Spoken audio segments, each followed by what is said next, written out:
warahmatullahi wabarakatuh. Selamat pagi anak-anak soleh-soleha. Alhamdulillah hari ini hari Senin 14 September 2020 kita dapat bertemu kembali meskipun dalam keadaan jauh. Apa kabar semuanya? Insya Allah semuanya dalam keadaan sehat ya. Nah seperti biasa sebelum belajar silahkan Ananda siapkan terlebih dahulu LKS-nya, LKS tema 2 ya. Lalu pensil dan penghapusnya. Jika butuh penggaris boleh silahkan dibawa. Kalau misalkan sudah, silahkan bersiap dengan duduk yang tegap. Lalu diperhatikan videonya dengan baik ya. Nah, kita mulai oke? Sebelum mulai, kita ucapkan basmalah terlebih dahulu. Bismillahirrahmanirrahim. Nah, hari ini kita masih ke tema 2, subtema 2, pembelajaran 2. Jadi 2, tema 2, subtema 2, pembelajaran 2. Nah, di sini kita masih belajar tentang dongeng atau cerita. Nah, di sini ada kisah nenek tupai aktivitas 1. Oke, yuk kita dibaca bersama-sama. Judulnya Kisah Nenek Tupai. Di sebuah hutan, tinggallah nenek tupai yang disayangi seluruh penghuni hutan. Nenek tupai sangat baik hati. Namun, ia hidup seorang diri di rumah yang kecil. Anak-anaknya pergi ke hutan dan tidak pernah kembali. Untuk mengisi waktu, nenek tupai berkebun di belakang rumah.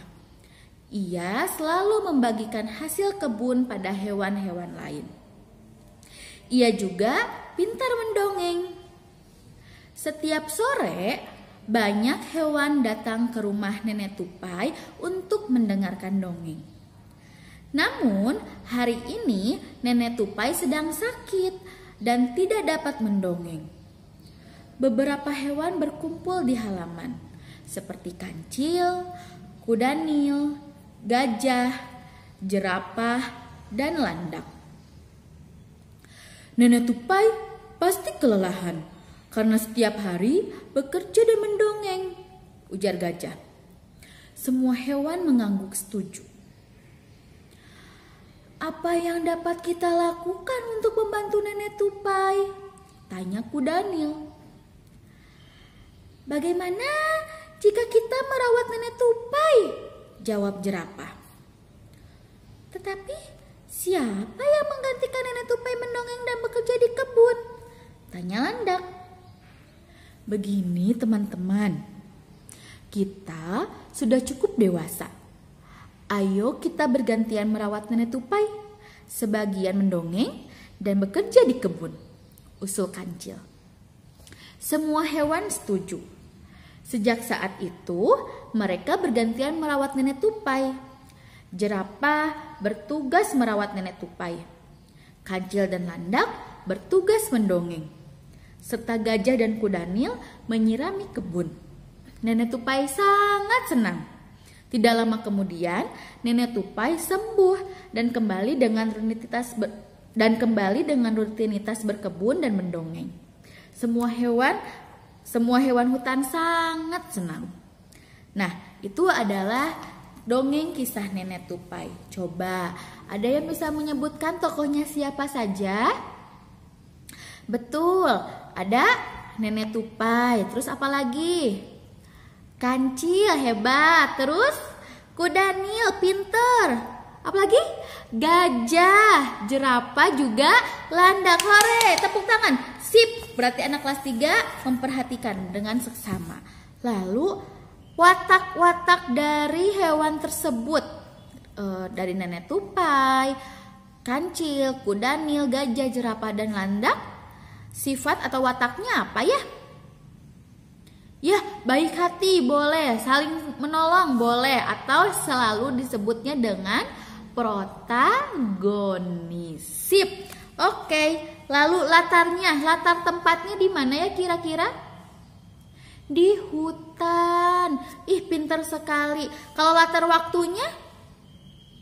Nah, di sini disebutkan di paragraf kedua ada setiap sore, berarti latar waktunya adalah sore hari. Baik. Amanatnya atau pesan moralnya ada yang bisa menyebutkan? Pintar. Ada lagi? Ya, Ya, kita simpulkan ya. Pesan moralnya adalah jika kita berbuat baik kepada sesama, maka orang lain pun akan berbuat baik kepada kita. Lalu pesan moralnya apalagi selain itu? Kita harus saling tolong menolong. Baik, kalau gitu sudah mengerti ya. Sekarang lihat aktivitas 2 bagian A-nya. Pilihlah kalimat yang sesuai cerita kisah nenek tupai.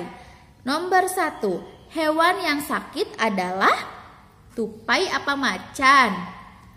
Pinter, yang sakit adalah tupai. Nomor 2, hewan yang pandai mendongeng adalah tupai apa gajah?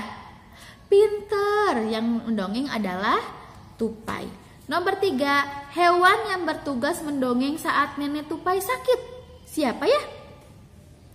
Kancil dan landak. Nomor 4, hewan yang bertugas merawat nenek tupai adalah jerapah.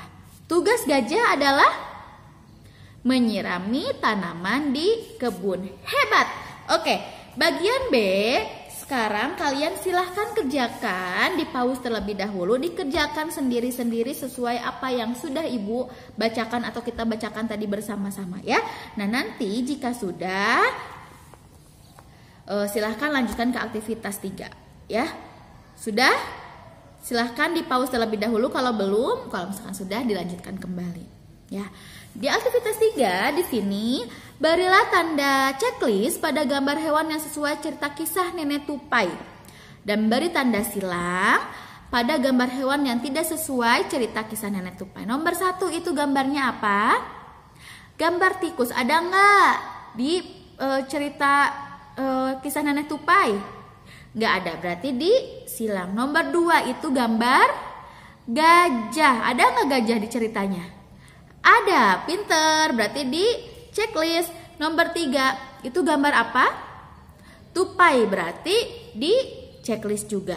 Nomor 4 itu ada landak. Landak ada nggak ya di ceritanya? Ada, berarti di checklist juga.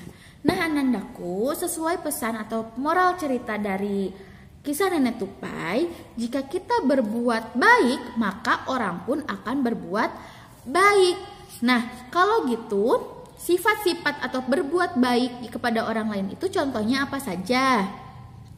Menolong orang lain. Coba sekarang lihat aktivitas 5 halaman 46. Tadi kisah nenek tupai halaman 43, sekarang buka halaman 46. Nah, di sini aktivitas 5 halaman 46 yang B-nya. Pilihlah 5 sikap baik yang harus dimiliki oleh setiap orang. Di sini ada 8 ya. Coba kita lihat. Peduli, apakah itu sikap baik? Peduli terhadap orang lain merupakan sikap baik. Nomor 2, sabar. Itu juga merupakan sikap baik. Tinggi hati, nggak boleh ya, nggak boleh bersifat tinggi hati. Berarti peduli dan sabar nomor 1 dan 2. Tinggi hati salah. Dermawan, ya dermawan merupakan sikap baik. Silahkan tulis di nomor 3. Congkak, congkak itu sombong, ya congkak, bukan congklak ya. Kalau congklak mah mainan, congkak ini mah. Boleh nggak? Nggak boleh ya. Terus rendah hati, pintar, kalau rendah hati harus. Terus baik hati, ya baik hati juga baik, boleh. Yang terakhir ramah. Ibu hanya 5. Yang nomor 6-nya gimana? Boleh di pinggirnya saja ya. Nah, jadi untuk yang B itu nomor 1 peduli, 2 sabar, 3 dermawan, 4 rendah hati, 5 baik hati, nomor 6 ramah. Di bawah aja ya ditulisnya. Nah, itu adalah contoh sikap baik yang harus dimiliki oleh setiap orang. Untuk aktivitas 5 bagian A, silahkan Ananda kerjakan sendiri. Dikumpulkan melalui Edmodo terakhir pukul 8 malam. Nah, jadi tugas hari ini adalah aktivitas 2 halaman 44 yang B saja. Lalu yang aktivitas 5 yang A saja halaman 46. Ya, Yang lainnya gimana Bu? Dikerjakan mengikuti dengan Ibu tadi dijelaskan. Oke? Nah, sekian pembahasan hari ini. Mohon maaf apabila banyak kesalahan. Wassalamualaikum warahmatullahi wabarakatuh.